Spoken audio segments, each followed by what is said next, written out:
ಅಣ್ಣಯ್ಯ ಸೀರಿಯಲ್ನಲ್ಲಿ ರಾಣಿ ಊಟ ಬಡಿಸೋಕೆ ಬಂದಿಲ್ಲ ಅಂತ ಅಜ್ಜಿ ಕೋಪ ಮಾಡ್ಕೊಂಡಿರ್ತಾಳೆ.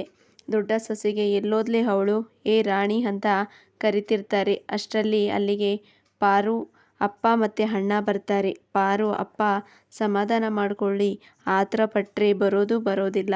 ಆಸ್ತಿ ನಿಮ್ಮ ಕೈ ಸೇರಬೇಕು ಅಂದರೆ ಮನು ಮತ್ತು ರಾಣಿ ಮದುವೆ ಸರ್ಟಿಫಿಕೇಟ್ ಬೇಕು ಅಂತಾನೆ. ಆಗ ಮನು ಅತ್ತಿಗೆ, ಹಾಗಿದ್ರೆ ನಾನು ಅವರನ್ನು ಊಟಕ್ಕೆ ಕರಿತೀನಿ ಅಂತ ರಾಣಿ ಅಂತ ಕರೀತಾಳೆ. ಆಗ ರಾಣಿ, ಮನು ಮತ್ತು ಅವರ ಅಮ್ಮ ಎಲ್ಲರೂ ಬರ್ತಾರೆ.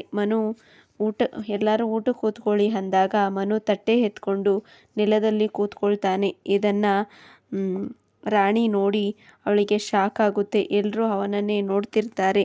ಈ ಕಡೆ ಶಿವು ಮನೆಯಲ್ಲಿ ಒಬ್ಬೊಬ್ಬರೇ ಹೆಣ್ಣು ಮಕ್ಕಳು ಖಾಲಿ ಆದ್ರು ಅಂತ ಎಲ್ಲರೂ ಬೇಜಾರು ಮಾಡ್ಕೊಂಡಿರ್ತಾರೆ. ಶಿವು ಪಾರುಗೆ, ಖಾಲಿಯಾಗಿದ್ದ ನನ್ನ ತಂಗಿ ಜಾಗನ ನೀನು ತುಂಬಿಟ್ಟೆ ಪಾರು ಅಂತಿರ್ತಾನೆ.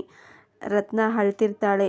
ಪಾರು, ರತ್ನ ಏನಾಯ್ತು ಯಾಕೆ ಅಂದಾಗ, ಮುಂಚೆ ಎಷ್ಟು ಜನ ಕೂತ್ಕೊಂಡು ಊಟ ಮಾಡ್ತಿದ್ವಿ, ಈಗ ನೋಡಿ ನಾವು 4 ಜನ ಅಂತಾಳೆ. ಅದಕ್ಕೆ ನಾವು ಊಟ ಬೇಡ ಅಂತ ಹಠ ಮಾಡ್ತಿದ್ವಿ ಅಂತಾರೆ.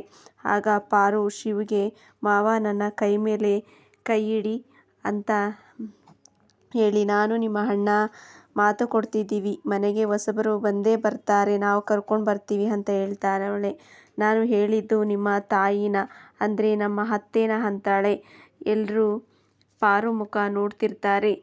ಪಾರು ಖಂಡಿತ ನಮ್ಮ ಅತ್ತೆನ ಕರ್ಕೊಂಡು ಬರ್ತೀನಿ ಅಂತ ಶಿವುಗೆ ಮಾತು ಕೊಟ್ಟಿರ್ತಾಳೆ.